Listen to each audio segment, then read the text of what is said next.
बिस्मिल्लाहिर्रहमानिर्रहीम। अस्सलाम वालेकुम स्टूडेंट्स, आज का हमारा टॉपिक है माइकलसन इंटरफेरोमीटर।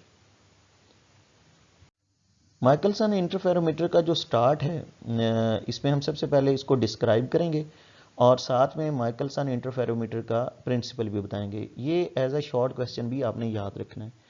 अगर आपसे पूछा जाए कि माइकलसन इंटरफेरोमीटर क्या है तो आप लोग बताएंगे कि Michelson interferometer is an instrument. कि माइकलसन इंटरफेरोमीटर एक ऐसा इंस्ट्रूमेंट है केपेबल ऑफ मयरिंग द डिस्टेंस, जो इस काबिल होता है कि डिस्टेंस मेजर करता है विद एक्सट्रीमली हाई प्रेसिजन, बहुत ज़्यादा हाई प्रेसिजन के साथ, यानी बहुत कम लीस्ट काउंट के साथ। बच्चों, डिस्टेंस मेजर करने से मुराद ये नहीं है कि ये इंस्ट्रूमेंट किसी गाड़ी में लगा हुआ और हम इसकी मदद से डिस्टेंसेस मेजर करते हैं। बेसिकली ये डिस्टेंस को हाई प्रेसिजन यानी बहुत कम लीस्ट काउंट में बताएगा। एक डिस्टेंस हमारे पास ऑलरेडी मौजूद होगा, लेकिन हम उस डिस्टेंस के अंदर, लेट्स से कि हमारे पास वो 1 मीटर है डिस्टेंस, तो उस 1 मीटर में हम लोग सेंटीमीटर मिलीमीटर नहीं बताएंगे, बल्कि उस 1 मीटर डिस्टेंस में वेव लेंथ्स बताएंगे। ये होता है डिस्टेंस को बहुत हाई प्रेसिजन यानी बहुत कम लीस्ट काउंट में यानी बहुत बारीकी से मेजर करना। तो डिस्टेंस ऑलरेडी होगा, लेकिन वो डिस्टेंस बहुत हाई प्रेसिजन यानी बहुत कम लीस्ट काउंट यानी वेवलेंथ्स की शक्ल में बताया जाएगा। तो ये तो होगी इसकी डिस्क्रिप्शन कि माइकलसन इंटरफेरोमीटर इंस्ट्रूमेंट। के माइकलसन इंटरफेरोमीटर एक ऐसा इंस्ट्रूमेंट है capable of measuring the distance, जो इस काबिल है कि डिस्टेंस मेजर करता है विद एक्सट्रीमली हाई प्रेसिजन यानी बहुत कम लीस्ट काउंट हाई प्रेसिजन के साथ। आल्बर्ट अब्राहम माइकलसन ने इंस्ट्रूमेंट डिवाइस किया था 1881 में। ये बात आप लोगों ने एज अ एमसीक्यू याद रखनी है कि आल्बर्ट अब्राहम माइकलसन ने ये इंस्ट्रूमेंट जो है 1881 में डिवाइस किया था using the idea of interference of light rays.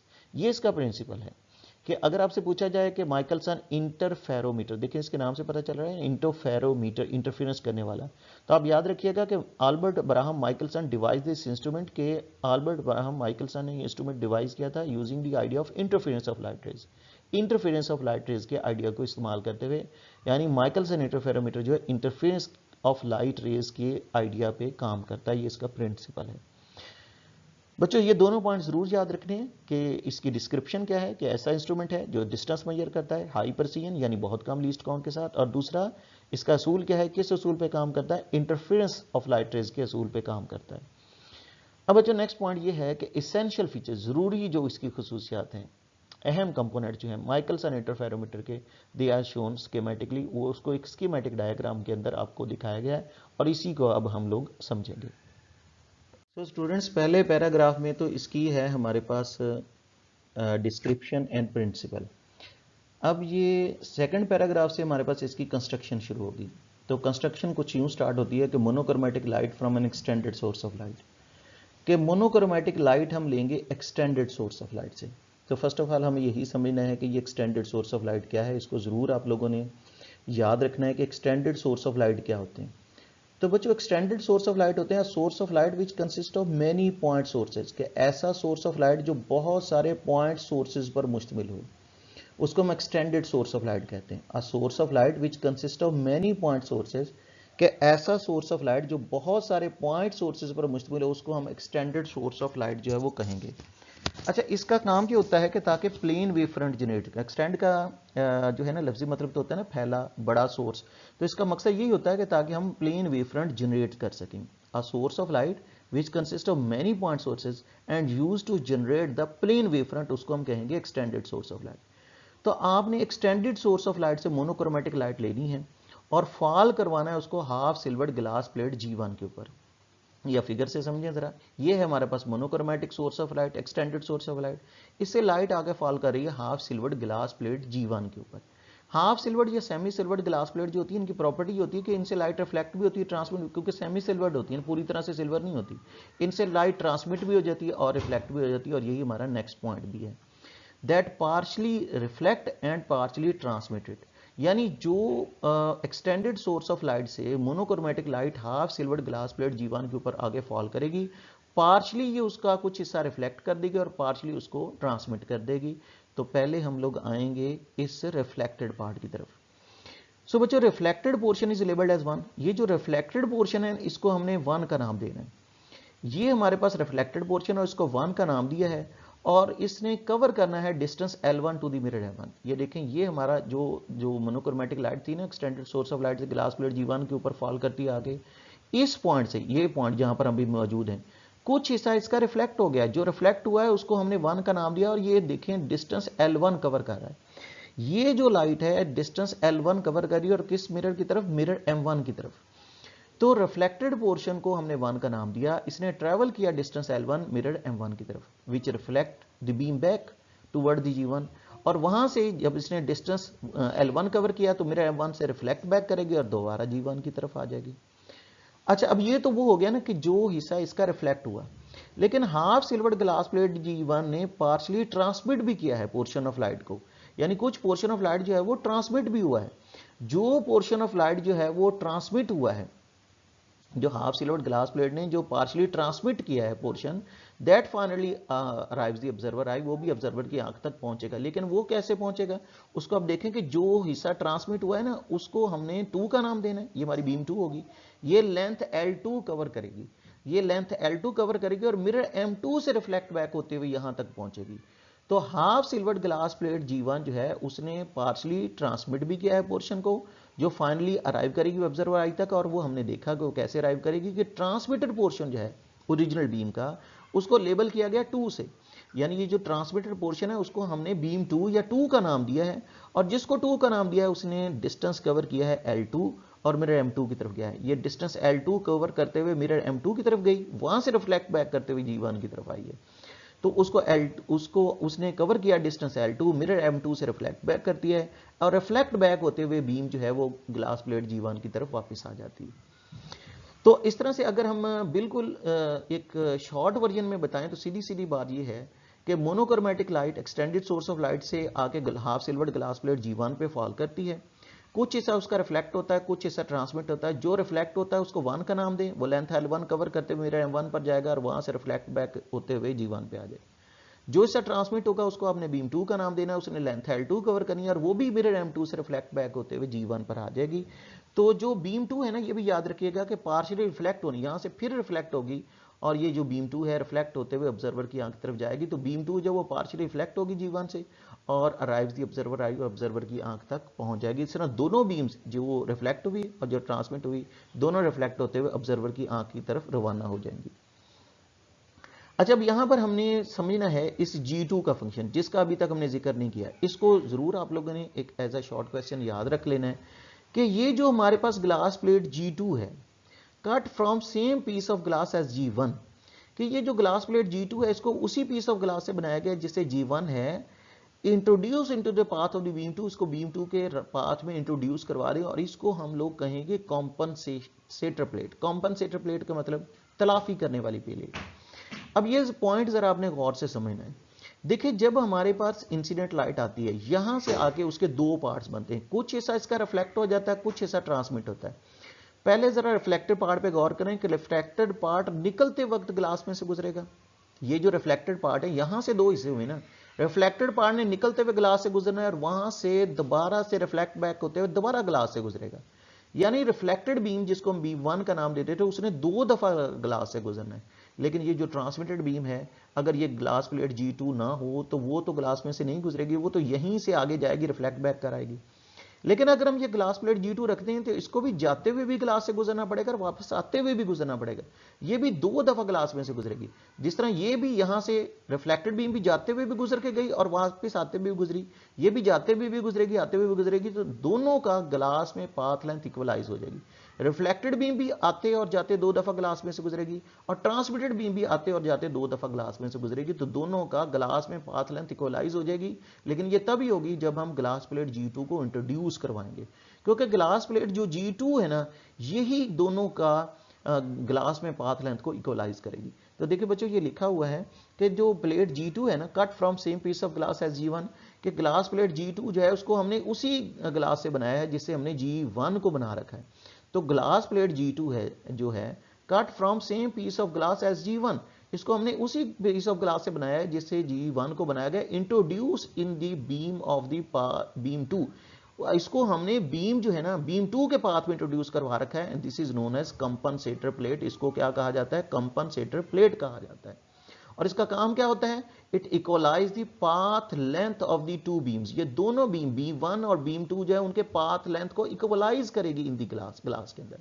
तो अगर आपसे पूछा जाए कि ग्लास प्लेट G2 यानी कॉम्पनसेटेड प्लेट क्या है, तो आपने बताना है कि कॉम्पनसेटेड प्लेट G2 जो है ये it is cut from same piece of glass as G1, उसको उसी पीस ऑफ ग्लास से बनाया गया है जिससे G1 को बनाया गया है, and introduce into the beam, और उसको इंट्रोड्यूस करवाया गया है in the path of the beam 2, और बीम 2 के रास्ते में इसको इंट्रोड्यूस करवाया गया। और क्यों इंट्रोड्यूस करवाया गया है, to equalize the path of the beam 1 and 2 in the glass, ताकि बीम 1 और 2 का ग्लास में पाथ लेंथ जो उसको इक्वलाइज करवाया जा सके।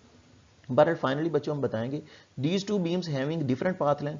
अब ये दोनों बीम्स यानी ये एक रिफ्लेक्ट हुई और जो दूसरी जो ट्रांसमिट हुई, इनकी डिफरेंट पाथ लेंथ है, लेकिन है तो कोहेरेंट, क्योंकि एक से ही हमने दो बनाई है, रिफ्लेक्टेड वाली भी और ट्रांसमिटेड वाली भी, दोनों ही डिफरेंट पाथ लेंथ कवर कर रही हैं, लेकिन ये दोनों कोहेरेंट हैं।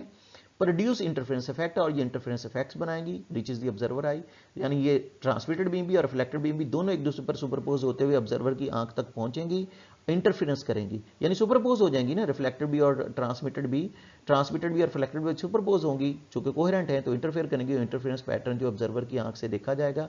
तो observer then see the series of parallel bright and dark fringes, तो ऑब्जर्वर जो होगा फिर series of bright and dark fringes जो है वो देखेगा। जब ये दोनों लाइट रेज एक दूसरे के ऊपर सुपरपोज होंगी तो series of bright dark fringes नजर आएंगी, जैसा कि नीचे फिगर में दिखाया गया है।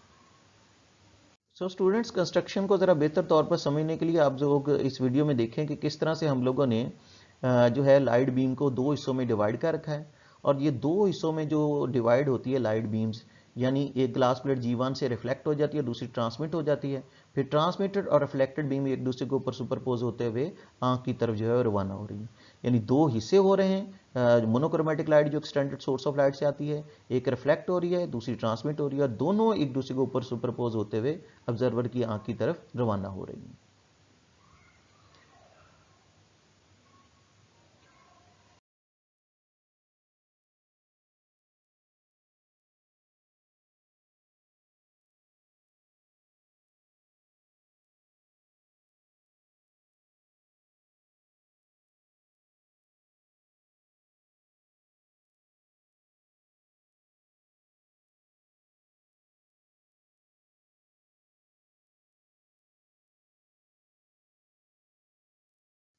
जी तो स्टूडेंट्स, अब हम डिस्कस करेंगे इसकी वर्किंग, यानी हम लोगों ने अभी तक इसकी डिस्क्रिप्शन और प्रिंसिपल डिस्कस किया फर्स्ट पैराग्राफ में।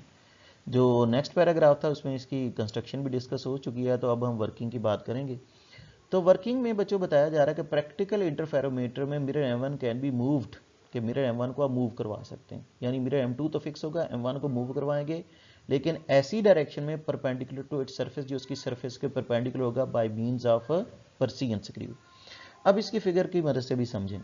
देखिए, ये मिरर M1 है और ये है मिरर M2। मिरर M2 को तो हम मूव नहीं करवा सकते, लेकिन मिरर M1 को मूव करवा सकते हैं परपेंडिकुलर टू इट्स सरफेस, यानी ये जो लाइट रेज टकरा रही है ना इसके साथ, इसका एंगल 90 डिग्री बन रहा है, तो इसकी सरफेस यानी इस लाइट बीम्स के साथ परपेंडिकुलरली इसको मूव करवाया जा सकता है, या आप इसको बैकवर्ड भी ला सकते हैं और फॉरवर्ड भी ला सकते हैं। तो मिरर M1 को मूव करवा सकते हैं, M2 को मूव नहीं करवा सकते, और M1 को भी उसकी सरफेस के परपेंडिकुलर यानी फॉरवर्ड या बैकवर्ड ला सकते हैं, और किसकी मदद से, पर्सियन स्क्रू की मदद से। जब आप स्क्रू को खोलेंगे या बंद करेंगे तो ये मिरर M1 पीछे या आगे जाएगा, और जाहिर है जब आप मिरर M1 को मूव करवाएंगे यानी पर्सियन स्क्रू की मदद से, जब आप पर्सियन स्क्रू को घुमाएंगे, मिरर M1 आगे या पीछे यानी परपेंडिकुलर सरफेस मूव करवाएगा, तो जाहिर है ये लेंथ L1 भी चेंज होगी। तो ये है जी हमारा पहला पॉइंट कि प्रैक्टिकल इंटरफेरोमीटर में मिरर M1 को मूव करवा सकते हैं अलोंग डायरेक्शन, एक ऐसी डायरेक्शन में परपेंडिकुलर टू इट्स सरफेस, कि मिरर M1 को मूव करवा सकते हैं उसकी सरफेस के परपेंडिकुलर, और ये काम किसकी मदद से करेंगे, पर्सियन स्क्रू की मदद से। And when mirror M1 is moved, और जैसे ही बच्चों हम लोग मिरर M1 को मूव करवाएंगे, length L1 will be change, ये लेंथ L1 चेंज होगी। जाहिर है कि जैसे आप स्क्रू घुमाते जाएंगे मिरर M1 पीछे को जाएगा तो लेंथ L1 बढ़ना शुरू हो जाएगी। अगर आप स्क्रू को घुमा के बंद करेंगे तो ये मिरर M1 आगे की तरफ आएगा परपेंडिकुलर टू सरफेस, ये लेंथ L1 कम होना शुरू हो जाएगी। तो जब मिरर M1 को आप लोग मूव करवाएंगे तो लेंथ L1 चेंज होगी, और जब लेंथ L1 चेंज होगी तो पैटर्न ऑफ इंटरफेरेंस फ्रिंजेस, जो इंटरफेरेंस फ्रिंजेस का पैटर्न है जो यहाँ से ऑब्जर्वर देख रहा है टेलीस्कोप की मदद से, वो इंटरफेरेंस पैटर्न जो है, जो ये नीचे दिखाया गया है, ऑब्जर्व टू शिफ्ट, ये इंटरफेरेंस पैटर्न जो आपको शिफ्ट होता हुआ यानी मूव करता हुआ महसूस होगा।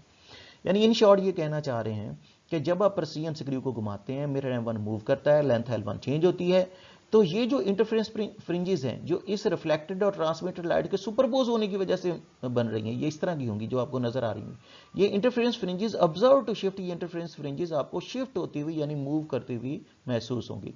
इंटरफेरेंस पैटर्न जो होगा ऑब्जर्व टू शिफ्ट, ये आपको मूव करता हुआ महसूस होगा। अब बच्चे जो नेक्स्ट पॉइंट आ रहा है ना, इसको जरा आपने गौर से समझना। ये इसकी वर्किंग का बड़ा ही टेक्निकल पॉइंट है। देखें जी, if mirror M1 is displaced through a distance equal to lambda by 2, कि अगर आपने इस मिरर M1 को पीछे की तरफ मूव करवाया लैम्डा बाई 2, इस मिरर M1 को पीछे की तरफ कितना मूव करवाना है, लैम्डा बाई 2, तो path difference of is double, path difference जो double of this displacement is produce, तो पाथ डिफरेंस इससे डबल होगा। देखिए पहले तो ये बात ध्यान में रखें कि ये जो बीम 2 है ना, इसका पाथ तो चेंज नहीं होता, यानी ये जाते हुए आते हुए जितना डिस्टेंस कवर करेगी उतना रहेगा। लेकिन ये जो बीम 1 है ना हमारे पास, जिसने लेंथ L1 कवर की, इसका पाथ उससे डिफरेंट हो जाएगा। और कितना ज्यादा होगा, कितना बदलेगा, जितना मिरर M1 को मूव करवाएंगे ना उससे डबल। लेट्स से कि अगर हम मिरर M1 को पीछे की तरफ लैम्डा बाई 2 लेके जाएं, तो इस हमारी बीम 1 को जाते हुए लैम्डा बाई 2 डिस्टेंस कवर करना पड़ेगा। लेकिन चूंकि अब मिरर M1 यहां पर जा चुका होगा, जाते हुए लैम्डा बाई 2 डिस्टेंस कवर करेगी, टकरा के वापस आते हुए लैम्डा बाई 2 कवर करेगी। यानी हमने तो मिरर M1 को लैम्डा बाई 2 मूव करवाना है। याद रखिएगा, हमने मिरर M1 को कितना मूव करवाना है, लैम्डा बाई 2, यानी मिरर M1 का डिस्टेंस कवर लैम्डा बाई 2 है। लेकिन बीम 1 का बीम 2 से पाथ डिफरेंस लैम्डा बाई 2 नहीं है, क्योंकि इसने जाते भी लैम्डा बाई 2 कवर करना है, टकरा के वापस आते भी लैम्डा बाई 2 कवर करना है। तो lambda by 2 plus lambda by 2 कितना हो जाएगा, लैम्डा। तो मिरर M1 को लैम्डा बाई 2 मूव करवाएंगे, लेकिन पाथ डिफरेंस बीम 1 का बीम 2 से लैम्डा बाई 2 नहीं होगा, बल्कि लैम्डा हो जाएगा, क्योंकि बीम ने जाते भी लैम्डा बाई 2 कवर करना है, वापस आते भी लैम्डा बाई 2 कवर करना है। तो याद रखिएगा कि जो पाथ डिफरेंस है ना, वो जितनी आपने डिस्प्लेसमेंट करवानी है ना M1 की, जितनी M1 की डिस्प्लेसमेंट करवानी है, पाथ डिफरेंस उससे डबल होना है। अगर आपने डिस्प्लेसमेंट लैम्डा बाई 2 करवाई है, तो बीम 1 का बीम 2 से पाथ डिफरेंस लैम्डा जनरेट हो जाएगा, क्योंकि बीम को तो जाते भी लैम्डा बाई 2 कवर करना पड़ेगा और वापस आते भी लैम्डा बाई 2 कवर करना पड़ेगा। तो यही पॉइंट आपको समझाया जा रहा है, इसको गौर से समझना है आप लोगों ने, कि जब आप मिरर M1 को डिस्प्लेस करवाएंगे लैम्डा बाई 2, मिरर M1 को हम लैम्डा बाई 2 मूव करवाएंगे, यानी डिस्टेंस तो हमने लैम्डा बाई 2 कवर करवाया, लेकिन बीम 1 का बीम 2 से जो पाथ डिफरेंस जनरेट हो रहा है वो लैम्डा है, double then that this displacement equal to lambda, क्योंकि उसने जाते भी लैम्डा बाई 2 कवर करना है, वापस आते भी लैम्डा बाई 2 कवर करना है। तो बीम 1 का बीम 2 से जो ज्यादा पाथ अब कवर हुआ है वो लैम्डा है। तो जब लैम्डा पाथ कवर होगा ना बीम 2 का बीम 1 का बीम 2 से, तो जो fringe is observe to shift, तो आपको नजर आएगा कि एक फ्रिंज जो है ना वो शिफ्ट हो गई है across the lines of reference of cross wire. ये जो लाइंस ऑफ रेफरेंस है ना, जो रेड कलर की लगी हुई lines of reference of cross wire है, इनके अक्रॉस एक फ्रिंज शिफ्ट होगी, यानी एक ब्राइट की जगह नेक्स्ट ब्राइट आ जाएगा, एक ब्राइट की जगह नेक्स्ट ब्राइट आ जाएगा। तो ये ब्राइट वैसे तो जो कि हम सोडियम लाइट इस्तेमाल कर रहे हैं, येलो कलर के ब्राइट और डार्क होते हैं। डार्क तो डार्क ही होंगे, लेकिन ब्राइट जो होंगे वो येलो ब्राइट कलर के होंगे। तो fringe is seen to shift, तो आपको नजर आएगा कि फ्रिंज शिफ्ट होगी, यानी एक येलो ब्राइट की जगह नेक्स्ट येलो ब्राइट आएगा। Fringe is seen to shift across the lines of reference of cross wire. ये जो lines of reference of cross wires है ना, इन द आई पीस, जो टेलीस्कोप के आई पीस में लगी हुई हैं, ये आई पीस के अंदर ये क्रॉस वायर्स होती हैं, उनके पीछे ये आपको फ्रिंजेस नजर आ रही हैं। Cross the lines of reference of eye piece in the telescope के टेलीस्कोप के जो आई पीस में जो क्रॉस वायर्स हैं, इनके पीछे आपको एक फ्रिंज शिफ्ट होती हुई नजर आएगी, यानी एक ब्राइट की जगह नेक्स्ट येलो ब्राइट बैंड आ जाएगा। यानी आप अब परसीन स्क्रू को मूव करवाते जाएं, हर दफा मिरर M1 को lambda by 2 lambda by 2 lambda by 2 move करवाएं, तो ये ज़हन में रखें कि हम मिरर M1 को लैम्डा बाई 2 मूव करवा रहे हैं, लेकिन चूंकि बीम 1 का बीम 2 से पाथ डिफरेंस लैम्डा हो जाता है, तो यहां पर जब आप देख रहे होंगे, तो यहां पर आपको इन lines of reference of cross wires के पीछे एक ब्राइट की जगह नेक्स्ट ब्राइट बैंड मिलेगा, क्योंकि पाथ डिफरेंस डबल है ना, और एक ब्राइट से अगले ब्राइट बैंड का जो होता है डिस्टेंस होता है वो लैम्डा होता है, यानी यहां पाथ डिफरेंस आपको लैम्डा ही नजर आएगा। Mirror M1 lambda by 2 move होगा, लेकिन यहां पर लैम्डा पाथ डिफरेंस, चूंकि बीम 1 का बीम 2 से पाथ डिफरेंस जो लैम्डा है, तो एक ब्राइट की जगह नेक्स्ट ब्राइट आ जाएगा। ये यानी एक ब्राइट से अगले ब्राइट तक का फासला जो वो लैम्डा होता है, जिस तरह क्रस्ट से क्रस्ट तक का फासला लैम्डा होता है। सो बच्चों, इस तरह से हम लोग हर दफा इसको लैम्डा बाई 2 मूव करवाते जाएंगे, यानी distance lambda by 2 lambda by 2 lambda by 2 cover होता जाएगा, और इन क्रॉस वायर्स के पीछे आपको लैम्डा लैम्डा पाथ डिफरेंस मिलता रहेगा, क्योंकि बीम 1 का बीम 2 से पाथ डिफरेंस जो लैम्डा है, तो एक ब्राइट की जगह नेक्स्ट ब्राइट, फिर उससे नेक्स्ट ब्राइट, फिर उससे नेक्स्ट ब्राइट। यानी यहां पर आप लेट्स से कि आपने 10 वेवलेंथ गिनी है, तो यहां डिस्टेंस 10 लैम्डा बाई 2 कवर हुआ होगा। अगर आपने यहाँ 20 वेवलेंथ गिनी है, ब्राइट से ब्राइट एक वेवलेंथ होगी ना, तो यहाँ आपने 20 वेवलेंथ गिनी है, तो यहाँ डिस्टेंस 20 λ/2 कवर होगा, क्योंकि जाहिर है यहाँ जो डिस्टेंस कवर हो रहा है वो इस डिस्टेंस जो हमें नजर आ रहा है उससे हाफ है, क्योंकि यहाँ डबल पाथ डिफरेंस जनरेट हो रहा है ना। यहाँ पर तो हम λ/2 मूव करवा रहे हैं, लेकिन दोनों का पाथ डिफरेंस जो लैम्डा है, तो अगर आपने यहाँ 10 लैम्डा गिने हैं तो उधर डिस्टेंस 10 λ/2 कवर हुआ है। यहाँ आपने 20 लैम्डा गिने हैं तो वहाँ डिस्टेंस 20 λ/2 कवर हुआ है।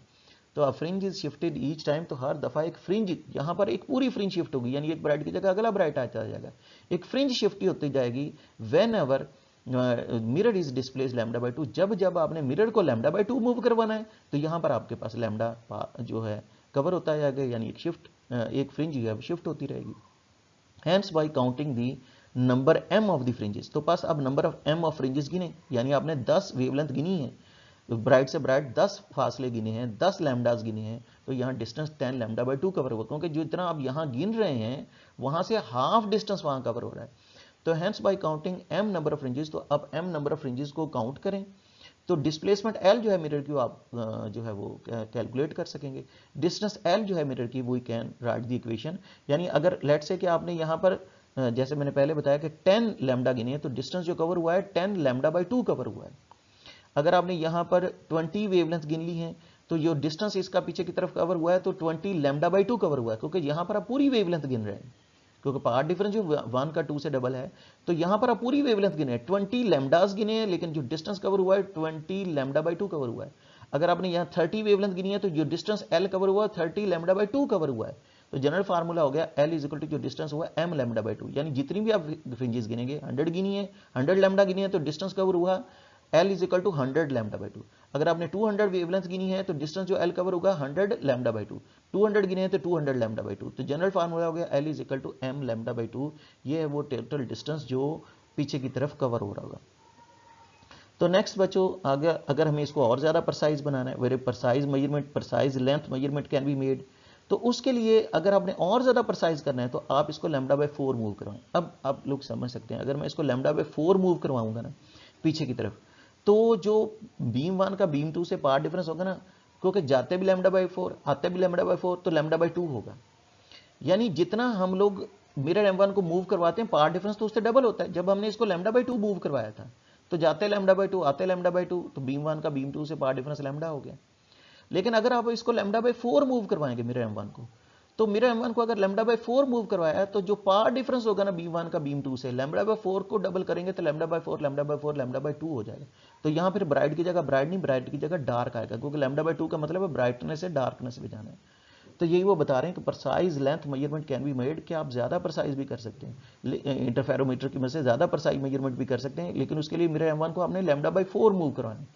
तो अगर आपने मिरर M1 को λ/4 मूव करवाया, तो जो बीम 1 का बीम 2 से पार्ट डिफरेंस होगा वो λ/4 नहीं λ/2 होगा, क्योंकि λ/4 जाने के λ/4 आने के, तो λ/2 हो जाएगा। जब पार्ट डिफरेंस बीम 1 का बीम 2 से λ/2 होगा, तो फिर ब्राइटनेस की जगह ब्राइटनेस की जगह डार्कनेस आएगी। तो जब हम λ/4 मूव करवाएंगे तो क्लियर डिफरेंस आने लगेगा ब्राइटनेस एंड डार्कनेस में। और फाइनली बच्चों ये भी मेंशन करते चलें कि जो हमने इसमें अगर प्रिसाइज मेजरमेंट करनी है, बहुत बारीकी में जाना है, बहुत कम लीस्ट काउंट आपने इस्तेमाल करना है, तो फिर इसके लिए हम जो लाइट इस्तेमाल करते हैं ना, वो बहुत जो है शॉर्ट वेवलेंथ इस्तेमाल करते हैं। और हमें मालूम होना चाहिए कि जो शॉर्टेस्ट वेवलेंथ हमें विजिबल होती है 400 नैनोमीटर की, वो वायलेट लाइट होती है। तो वायलेट लाइट 400 नैनोमीटर की होती है, उसको इस्तेमाल करें। और उसका भी जब आप λ/4 मूव करवाएंगे, क्योंकि 400 नैनोमीटर जो वेवलेंथ है, यानी वेवलेंथ 400 नैनोमीटर है क्रस से क्रस तक का फासला, जब उसका चौथा हिस्सा करेंगे तो वो 100 नैनोमीटर रह जाएगा। λ/4 जो अब हम मूव करवा रहे होंगे तो 100 नैनोमीटर यानी 10⁻⁻⁴ मिलीमीटर होगा। बच्चों माइकलसन ने मेजर की थी length of standard metre. Standard metre के लिए उसने तो वैसे वायलेट लाइट यानी 400 नैनोमीटर इस्तेमाल नहीं की थी, उसने रेड लाइट का इस्तेमाल किया था, रेड कैडमियम लाइट का इस्तेमाल किया था। और उसने देखा था कि 1 मीटर के अंदर रेड कैडमियम लाइट के 1553163.5 वेवलेंथ्स होती हैं। तो इस तरह से उसने इस इंटरफेरोमीटर की मदद से मीटर को डिफाइन कर दिया कि 1 मीटर जो है ना वो रेड कैडमियम लाइट की 1553163.5 वेवलेंथ्स के बराबर होता है। तो इस तरह मीटर को इंतहाई कम लीस्ट काउंट यानी वेवलेंथ्स की शक्ल में डिस्क्राइब किया गया।